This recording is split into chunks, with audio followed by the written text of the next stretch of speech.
Hello everyone, welcome back. It's early May 2022. I thought I'd take you on a quick tour of my wildlife allotment plot to see what we've got growing already. You can see how dry the ground is. Hasn't rained for at least 3 and a bit weeks, not properly anyway. In front of me here, I've got a Szechuan pepper tree, which I transplanted a couple of months ago. Seems to be doing all right. I've got some ribes here, which were donated. Hopefully next spring they'll produce some flowers. Got a couple of dogwood cuttings here, which I've plonked in the soil. And there's my elderflower tree, which I've had since it was a very, very small sapling. And it's beginning to produce some flowers. Couple of crabapple here, which I'll have to watch very carefully, make sure they don't take over the whole plot. Anyone know what that is? There's another one there. And there's another one here, right next to the pond. These are Japanese wineberry, and as you can tell by the main stem, they produce a lovely colour. Not sure what that bee's doing there, but it's hanging on and doing something.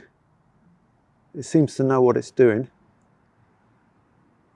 so we'll leave it be. No pun intended. But it's enjoying a leaf on the Japanese wineberry bush. Coming up for something anyway. Cleaning itself off, and it's away. Not sure what that was about. Apparently this is quince, obviously on a dwarf rootstock. We'll see if we get any quinces from it. Donated. Pear tree, donated. Seem to be that we're going to get some pears this year. We didn't have any last year, but then again, it was newly transplanted, donated. And I'm just sticking loads of things in the ground here. All donated or cuttings.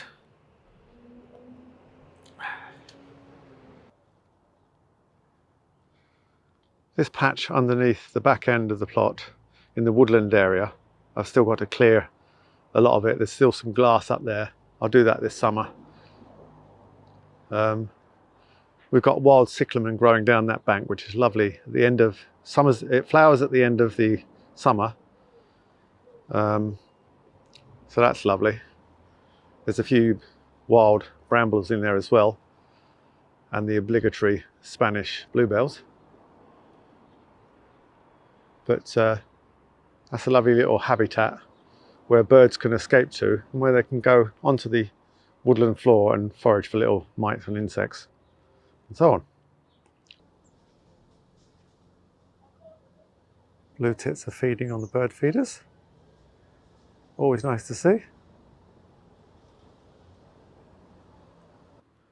So under the ash tree, next to the hibernaculum,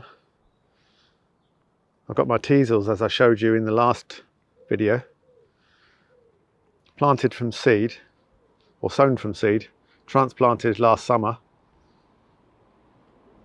Fingers crossed they'll produce some lovely teasels for the birds.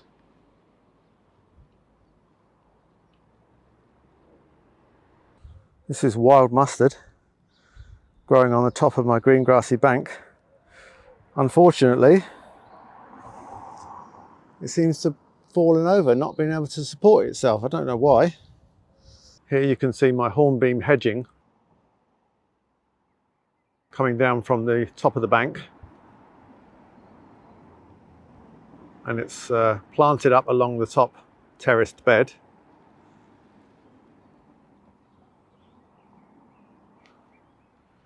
In front of that this year, hopefully I'll have these lovely foxgloves flowering, all under the shade of this ash tree.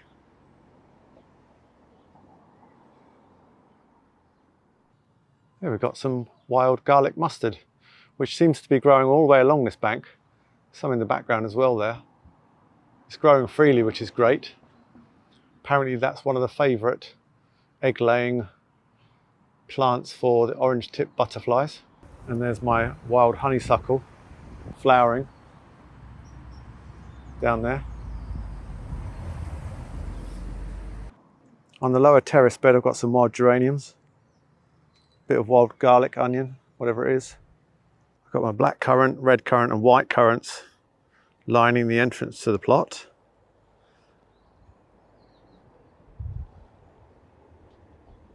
And the two beds either side with the currants in. Plenty of strawberries in flower. My rhubarb's finally growing. Bit short, but there we go. It's only second year. And it's late because we're in the shade here. That view goes to through to a vista of the dry stone wall, on top of which I've got my garlic planted amongst other things. I've got apple tree. Behind that we've got perennial kale and another tree.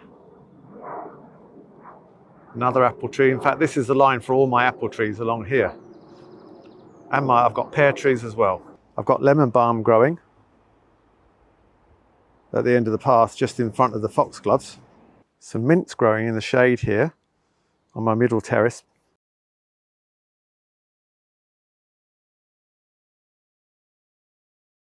Last year I planted my summer fruiting raspberries, and hopefully I'm going to get a few fruits on these canes, but it's been so dry that I'm not sure if we're going to get anything this year, but we've got some flowers there. This apple tree here, hopefully it's been pollinated and we're going to get some apples. This is Cox's orange, and then over there you've got Katie, which is a apple.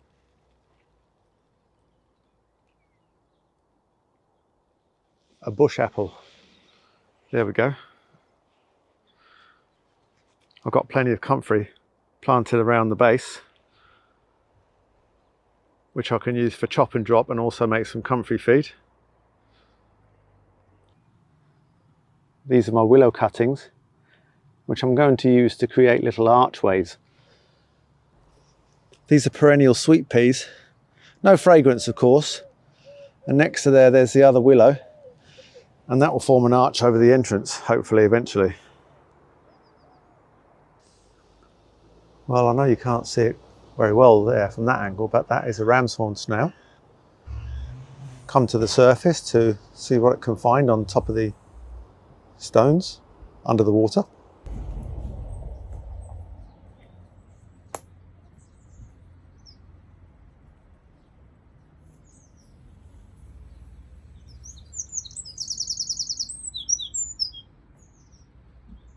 I think that's a wren up in this tree somewhere. Just flown off. Boom. My peas are coming up. I put the pea sticks in the other day. Taking a chance on putting the courgettes out early. Asparagus there, with spring onion in the background.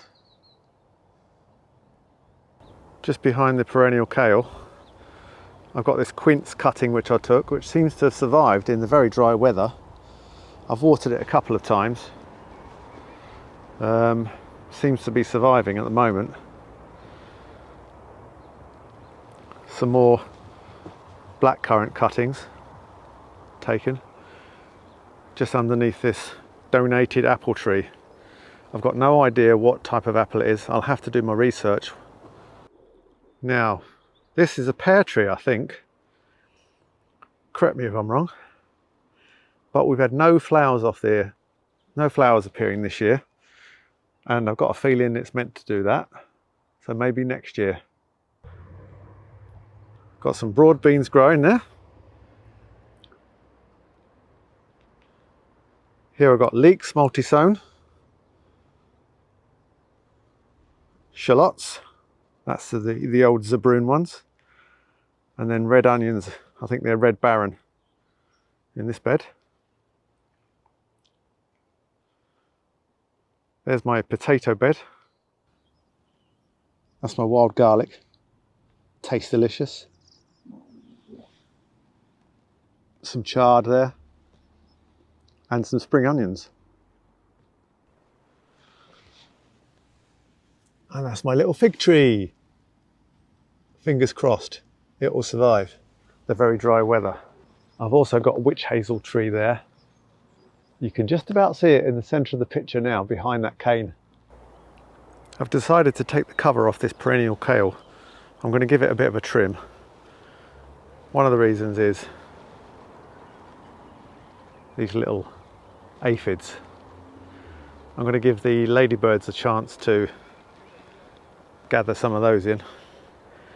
I'll give it a trim anyway, and then maybe it'll perk up a bit, and then the pigeons will decide to eat it.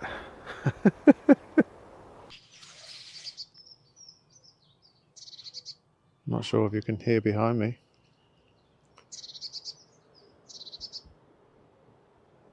That was a great tip, or it still is a great tip. I'm not going to turn around.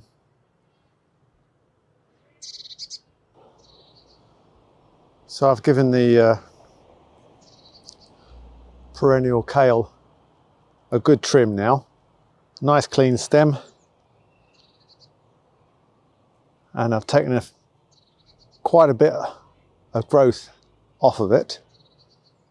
I'm going to leave it uncovered for the ladybirds to come and eat the aphids. I'll just show you some cuttings that I took. So I've given it a good trim. These are my cuttings from the Taunton Dean kale. It takes cuttings really easily. I've taken 2 thick stems, side shoots, cut off the bottom, trimmed off all the lower foliage and just left a couple of new shoots growing at the top. And I've plonked them in some water in the watering can, and I'll plant them up in compost later on, or maybe even straight in the soil. And that's how you do it, it's that easy. So that was a quick tour around my wildlife allotment plot, beginning of May 2022. Hopefully, it's going to change a lot over the coming 6 to 12 months. Hope you enjoyed that. Thank you very much for watching. I'll see you again soon.